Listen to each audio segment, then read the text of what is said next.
పోరాడారో అది ఈ రోజు మీకు మిషన్ కంప్లీటెడ్. Machine completed. ఈ సందర్భంగా ఒకసారి గత 5 ఏళ్ళు లో జరిగిన ఒక కార్యక్రమాన్ని కానీ ఈరోజు 5 ఏళ్ల తర్వాత ఇప్పుడు మళ్ళీ మీరు అనుకున్న పార్టీ కానీ లేకపోతే మీరు అనుకున్న సంవిధానం ఏర్పడింది ఈ రోజున, ఏమనిపిస్తుందండి మీకు? డెఫినెట్గా అండి. నేను అంటే జనంలో తిరిగాను కాబట్టి చెప్పాను, ఇంత ముందే చెప్పాను, ఎలక్షన్ ముందే చెప్పాను, ఈవెన్ బాబు గారికి కూడా చెప్పాను. తెలుగుదేశం పార్టీ పుట్టిన తర్వాత ఊహించని మెజారిటీలు రాబోతా ఉన్నాయండి అని కూడా చెప్పాను.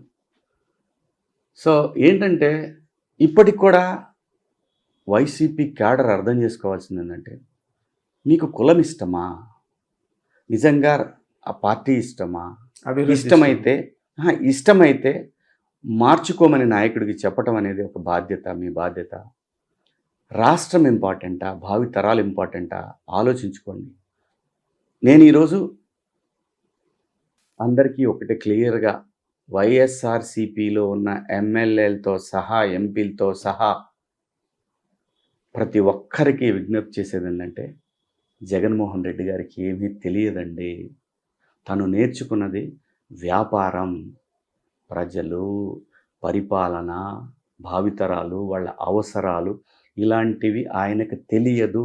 ప్లీజ్, అతను జగన్మోహన్ రెడ్డి గారు not at all a politician, he's a business man.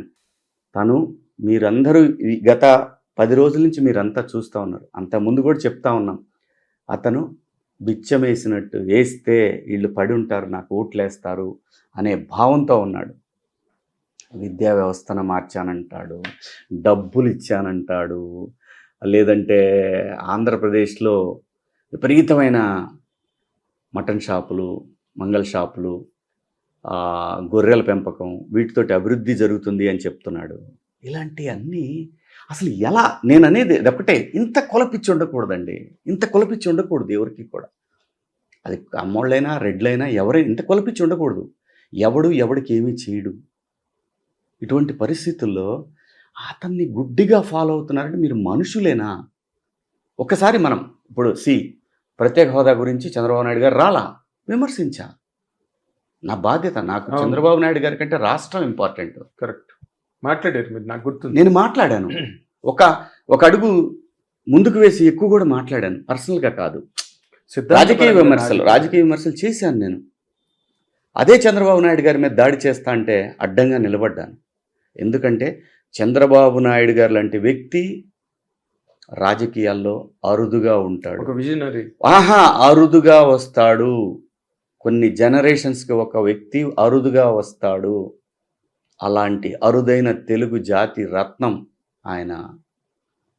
సైబరాబాద్ను కట్టింది ఆయన కదా. ఈ హైదరాబాద్ నగరంలో, తెలంగాణలో ఈరోజు ఇంత అభివృద్ధికి కారణం ఆయన కాదా? అవును, మొన్న పవన్ కళ్యాణ్ గారు మొన్న కూడా నేను సైబరాబాద్ నుంచి వస్తుంటే అలాంటి విజన్ ఉన్న వ్యక్తి, ఇన్ని వందల వేల కోట్ల వ్యాపారం జరుగుతున్న ఒక వ్యవస్థని నెలకొల్పిన వ్యక్తిని ఆఫ్టర్ ఆల్ ఒక చిన్న కారణంలో పెట్టి అని ఆ రోజు మాట్లాడారు. ఎంత దుర్మార్గం అండి అది, అసలు ఎంత దుర్మార్గం. ఆయన్ని, ఆ వ్యక్తిని కాపాడుకోవడం మన బాధ్యత అనిపించింది సార్. లేకపోతే ఆ రాష్ట్రాన్ని మర్చిపోవటమే. ఇది నా స్టేట్మెంట్, మీకు తిరుగుతూ ఉంటుంది చూడండి వీడియోలో. 2024లో కనుక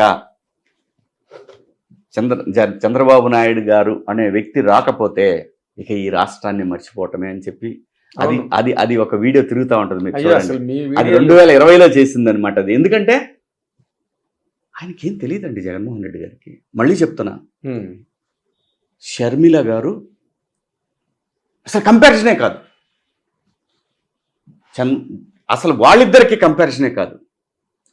షీఈస్ బ్రిలియంట్, చాలా తెలివైన రాజకీయ నాయకురాలు, సందర్భోచితంగా మాట్లాడుతుంది. తెగింపు, విమర్శలు కూడా చాలా క్యాలిక్యులేటెడ్గా విమర్శలు మొదలు పెడుతుంది. అవును, అంత తెగింపున్న మహిళ, అన్నీ ఉన్నాయి.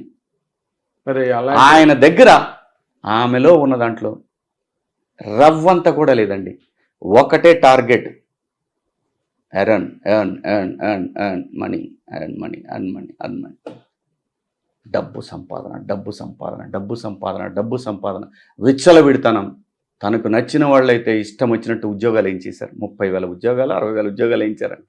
అవును, వస్తున్నాయి బయటికి. పారిశుద్ధ ఐ థింక్ నేను అనేది, అరే బాబు శివాజీని విమర్శించండి, మీ ఇష్టం వచ్చినట్టు మాట్లాడండి. నాకు తెలుసు పట్టకరావడం కూడా తెలుసు. ఇప్పుడు మిమ్మల్ని పట్టకరావడం పెద్ద క్వశ్చనే కాదు నాకు. ఏది రాజ్యాంగబద్ధంగా సైబర్ లా ఏదైతే ఉందో దాని ప్రకారం ప్రతి ఒక్క యదవని తీసుకొచ్చి కట్టి పడేయగలను అక్కడ పోలీసుల ముందు. అలా చేయొచ్చు. కానీ ఏంటంటే మీకు విలువ ఇవ్వదలుచుకోవాలా నేను, మీరు ఆఫ్టర్ ఆల్ గాళ్ళు. కాకపోతే జర్నలిజం పేరుతోటి కొంతమంది ఇవి ముదురుతున్నాయి, బాగా ముదిరిపోయినాయి. ఈ మధ్య వింటున్నాం ఎవరో ఒక అతను కాస్ట్లీయెస్ట్ జర్నలిస్టు ఆంధ్రప్రదేశ్లో అని చెప్పి సౌత్లో కదా ఇండియాలోనే ఒక అతని గురించి ఏదో సోషల్ మీడియాలో తిరుగుతూ ఉంది. ఇలాంటి యదవలు ఇంకా 2-3 తయారవుతున్నారు. ఈ యదవలు ఇవేంటంటే ఇంకొక అతను అండి, సాయి అని జర్నలిస్ట్ అని చెప్పుకొని తిరుగుతూ ఉంటాడు. సాయి క్లియర్గా చెప్తున్నా, నేనేదో చాలా తెలివిగా ఆంధ్రప్రదేశ్ ప్రభుత్వం మీద విమర్శలు చేస్తున్నానని చెప్పి ప్రతీ నెల నీ జీతం ఇది నీకు రావాలంటే నేను చాలా తెలివిగా రెండు సార్లు 2 వీడియోలు వేస్తాడండి చంద్రబాబు నాయుడు గారి గురించి పోగొట్టా, 10 వీడియోలు విషయం చిమ్ముతూ ఉంటాడు. సాయి చెప్తున్నాను, ఖచ్చితంగా నిన్ను వదిలే ప్రసక్తి లేదు, గుర్తుపెట్టుకో ఈ మాట. నువ్వు రాష్ట్రం మీద విషయం చెమ్ముతున్నావు, చాలా చాలా చాలా అతి తెలివితేటలు ఉపయోగిస్తున్నావు. గుర్తుపెట్టుకో, కర్మ తిరిగి తిరిగి మన దగ్గరికే వస్తుంది. నువ్వు అనుకుంటున్నావు కదా నీ కర్మ ఎలా కాలుద్దో చూడు. నువ్వు రాష్ట్రం మీద విషం చిమ్మావు గడిచిన 10 సంవత్సరాలుగా, ఇప్పుడు కూడా అదే విషయాన్ని చిమ్ముతున్నావు. గుర్తుపెట్టుకో, నీకు పిల్లలు ఉన్నారు, భావితరాల భవిష్యత్తు మీద విషయం చిమ్ముతున్నావు. నువ్వు చంద్రబాబు నాయుడు గారి మీద కాదు. గుర్తుపెట్టుకో, చంద్రబాబు నాయుడు గారికి ఊడేది ఏం లేదు. ప్రజలే ఆహ్వానించి 164 సీట్లు ఇచ్చారు. నువ్వెవడరా? ఏం జర్నలిజం నీది? ఏం జర్నలిజం నీది?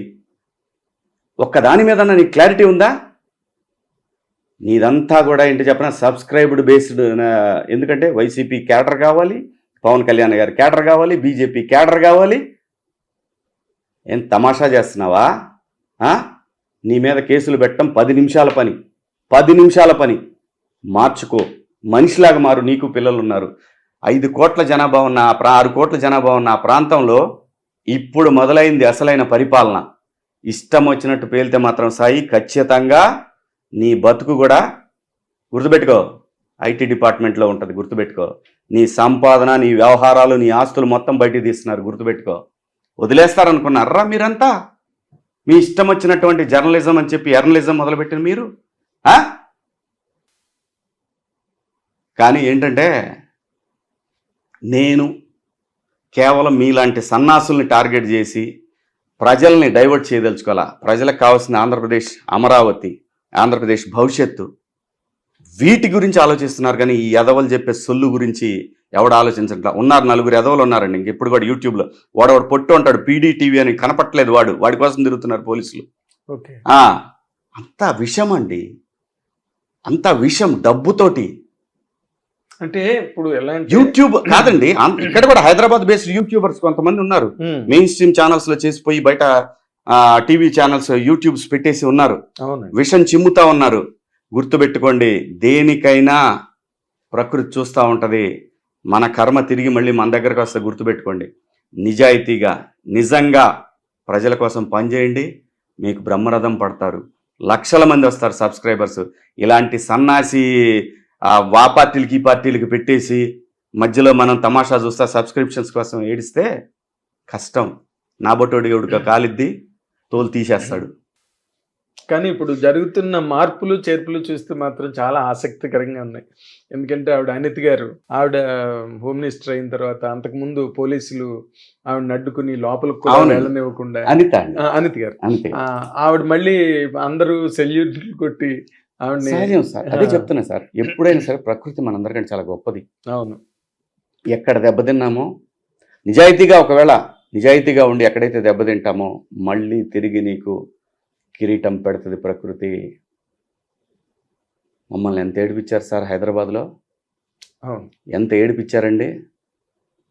ఒక నిజాయితీపరుడైన జర్నలిస్ట్ని తన శక్తియుక్తులతో తెలుగు జర్నలిజానికి, తెలుగు పొలిటికల్ ఎలక్ట్రానిక్ మీడియాకి ఒక ఉత్తేజాన్ని తీసుకొచ్చిన వ్యక్తిని, ఆయనతో పాటు నన్ను 5 సంవత్సరాల పాటు నరకం చూపించారు సార్ ఈయన ఆ బిడ్డలు. ప్రకృతి ఊరుకుంటుందా? తిరిగి అక్కడికి తీసుకొచ్చింది మళ్ళీ. ఎగ్జాక్ట్లీ. ఎన్ని అరాచకాలు చేశారనుకుంటున్నారు ఈ ఎదవలో?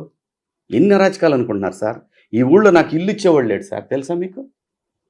ఈ నా కొడుకులు చేసిన పనికి వీళ్ళు నా బిడ్డలు వరుసన ఊరికొక విల్లా కడుతున్నారు. ఊరికొక విల్లా, పేటకొక విల్లాలు కట్టుకొని తిరుగుతూ ఉంటే భగవంతుడు చూస్తా ఊరుకుంటాడు సార్?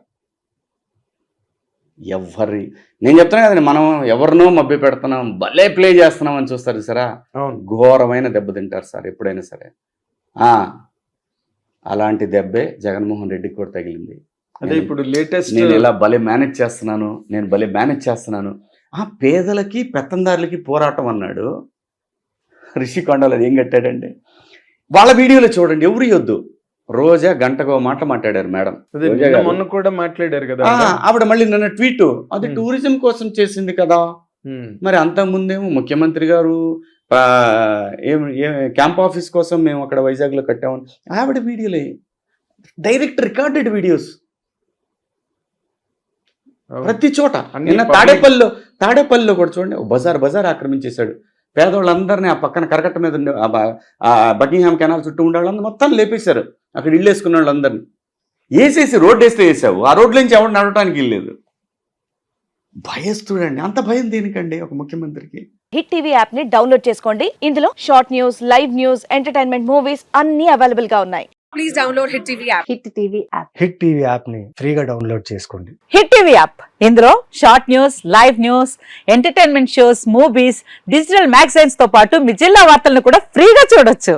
ఇంకెందుకు ఆలస్యం, వెంటనే హిట్ టీవీ యాప్ ని డౌన్లోడ్ చేసుకుని ఫ్రీగా ఎంటర్టైన్మెంట్ పొందండి. Hit TV app. Hit TV app. Please download hit TV app. Hit TV app ని ఫ్రీగా డౌన్లోడ్ చేసుకుని ఎంజాయ్ చేయండి. మీకు నచ్చిన ఎంటర్టైన్మెంట్ కోసం హిట్ టీవీ యాప్ ని ఫ్రీగా డౌన్లోడ్ చేసుకుని ఎంజాయ్ చేయండి. హిట్ టీవీ యాప్ ని డౌన్లోడ్ చేసుకుని ఆస్వాదించండి, ఆశీర్వదించండి. ఇంతమంది సెలబ్రిటీలు హిట్ టీవీ యాప్ ని డౌన్లోడ్ చేసుకోండి అని చెప్తున్నారంటే ఎంత మంచి యాప్ ఆలోచించండి.